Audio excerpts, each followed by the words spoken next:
আসসালামু আলাইকুম। নাজমা কিচেনে আপনাদের সবাইকে স্বাগত। আশা করি সবাই ভালো আছেন, আমিও ভালো আছি। আজকে আমি তৈরি করব নলেন গুড়ের রসগোল্লা, একদম সহজ পদ্ধতিতে। আমার মতো এইভাবে একবার বাড়িতে বানিয়ে দেখবেন, আশা করি সবার ভীষণ পছন্দ হবে এই নলেন গুড়ের রসগোল্লা। প্রথম থেকে শেষ পর্যন্ত ভিডিওটা দেখার জন্য অনুরোধ রইল। চলুন তাহলে শুরু করি রেসিপি। প্রথমে আমি একটা বড় থালা নিয়েছি, এর মধ্যে নিয়ে নিচ্ছি ছানা। পানি ঝরিয়ে ভালোভাবে ছানাটা নিয়েছি। এখন হাত দিয়ে খুব ভালোভাবে ছানাটা ম্যাশ করে নেব। মনে রাখতে হবে ছানাতে এতটুকুও যেন পানি না থাকে। ছানাটা প্রথমে ভালোভাবে ম্যাশ করে নিয়েছি। এখন এর মধ্যে দিয়ে দিচ্ছি 1 চা চামচ কর্নফ্লাওয়ার। কর্নফ্লাওয়ারটা দিয়ে আবারও খুব ভালোভাবে মিশিয়ে নেব। ছানাটা যত বেশি ভালো মেশানো হবে তত ভালো হবে রসগোল্লাগুলো।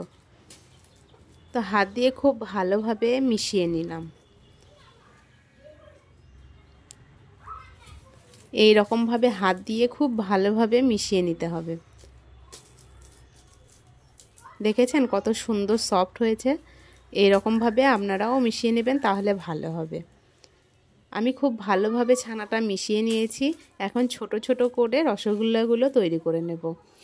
বড় বা ছোট নিজের ইচ্ছা মতো তৈরি করে নিতে পারেন। আমি খুব বেশি বড়ও করিনি, আবার খুব বেশি ছোটও করিনি। এরকমভাবে গোল করে নিচ্ছি। সবগুলোই একইভাবে গোল করে নেব। আমি সব মিষ্টিগুলোই একইভাবে গোল করে নিচ্ছি। আমার রেসিপি যদি ভালো লাগে তাহলে লাইক করবেন, কমেন্ট করবেন, বন্ধুদের সঙ্গে শেয়ার করতে ভুলবেন না।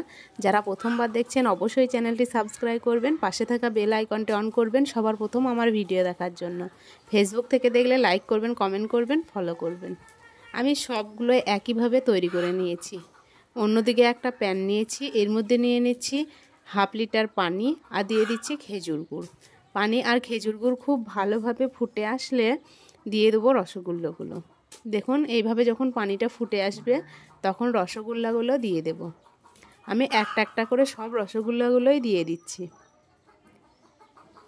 5 থেকে 10 মিনিট জাল করার পর ওপরে উঠে আসবে। দেখছেন রসগোল্লাগুলো কতটা ফুলে উঠছে।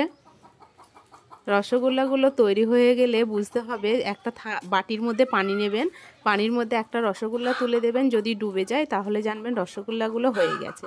আজকের মতো এই পর্যন্ত। খোদা হাফেজ, টাটা।